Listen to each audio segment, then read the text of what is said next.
वाघ कोण आहे? मिशन कोकण अंतर्गत उद्धव ठाकरे आता कोकणचा दौरा करणार आहेत. नेते सोडून गेले पण शिवसैनिक आपल्या बरोबरच आहेत असा दावा ठाकरेंनी केलाय. या पार्श्वभूमीवर ते कोकणी माणसाशी संवाद साधणार आहेत.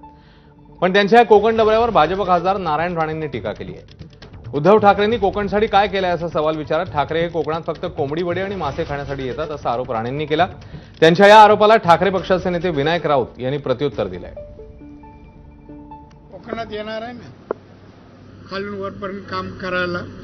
या 2.5 वर्ष मुख्यमंत्री असताना मिळालेल्या पैशाची जरा आकडेवारी मागवा, नाही तर मी तुम्हाला देईन. किती पैसे सिंधुदुर्गाला दिले